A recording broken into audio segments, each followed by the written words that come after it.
Investment in ag tech in Australia is about 1/20th of that of Israel and the US. So we are a long way behind. We've got a lot to catch up on.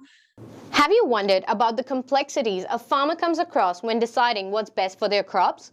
Do you think precision agriculture tools are the solution to this? Let's hear from a leading precision agriculture specialist whose aim is to help farmers and industries to provide easy-to-use solutions on this episode of Tomorrow's Tech.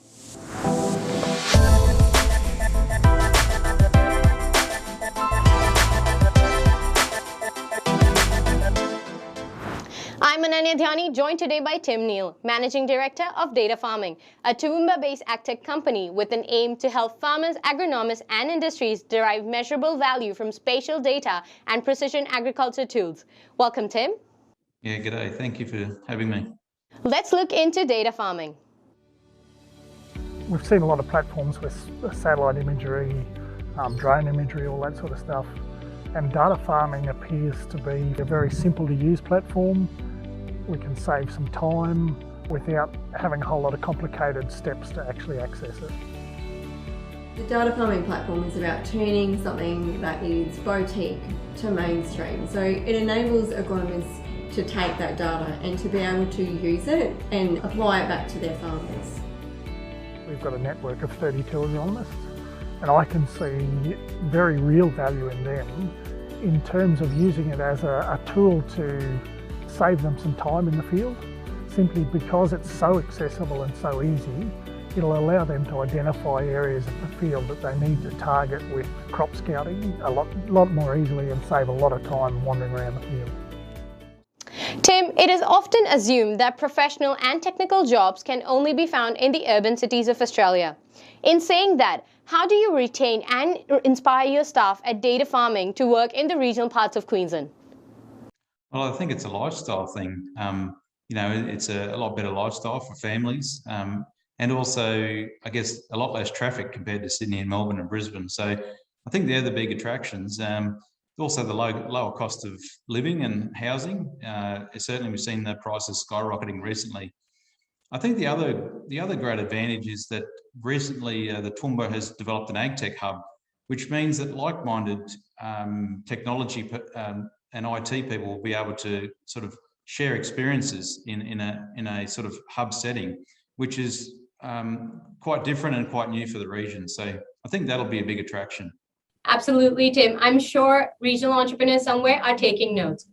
Not long ago, agtech businesses such as yours often found themselves holding the short end of the stick when it came to receiving support from the government. What do you think is the reason behind this, or do you think things have changed? Yeah, you're right. I don't know if you're aware, but the investment in ag tech in Australia is about 1/20th of that of Israel and the US. So we are a long way behind. We've got a lot to catch up on. And certainly there has been a number of, I guess, government departments and universities that have created like a market failure in Australia. But that's definitely changing. We're starting to see now, inclusion of businesses right at the start of projects with government. And I think they recognise that there's a great opportunity here to commercialise research a lot more effectively if we include private businesses up front. And also agriculture is now roughly about $75 billion this year. So it contributes significantly to the economy. So I think that's also helping government realise that this is where the money's coming from. Some really great insights there, Tim. Now, from what we've learned, data farming is spread across 50 regions over the world, but India, one of the largest markets with over 150 million farmers. What is the reason behind data farming not tapping into this opportunity? And do you think bilateral institutes such as Austrade can help you penetrate the Indian market? Yeah, we've just ticked over 25,000 farms using our platform. And that's globally, but most of those, probably 85% of those, are in Australia. So we haven't really been able to get to those other markets yet. And it's just basically because we don't know what we don't know. So Austrade, we've already made some contact with Austrade. They've got great connections in India.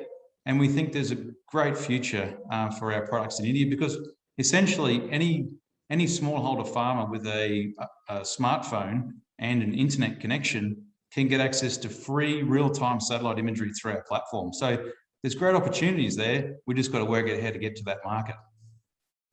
That sounds great, Tim. Now, for our viewers' benefit, can you share of how you achieve widespread adoption in the digital agriculture marketplace in such a short time?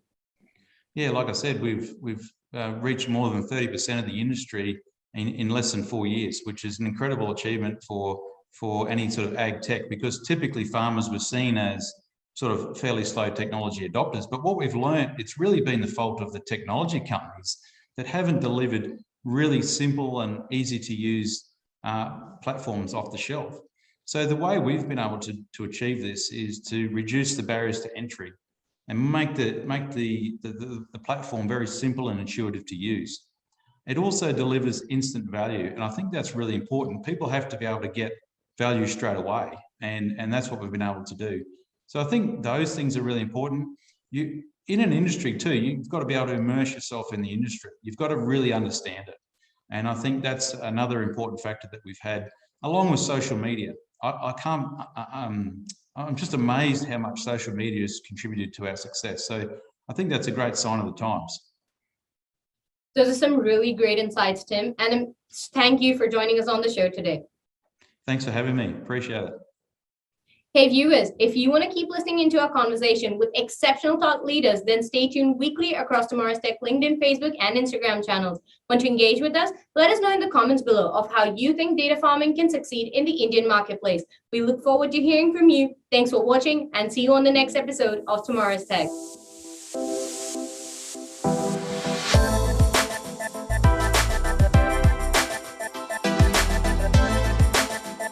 Tomorrow's Tech, presented by 3 Dot Digital.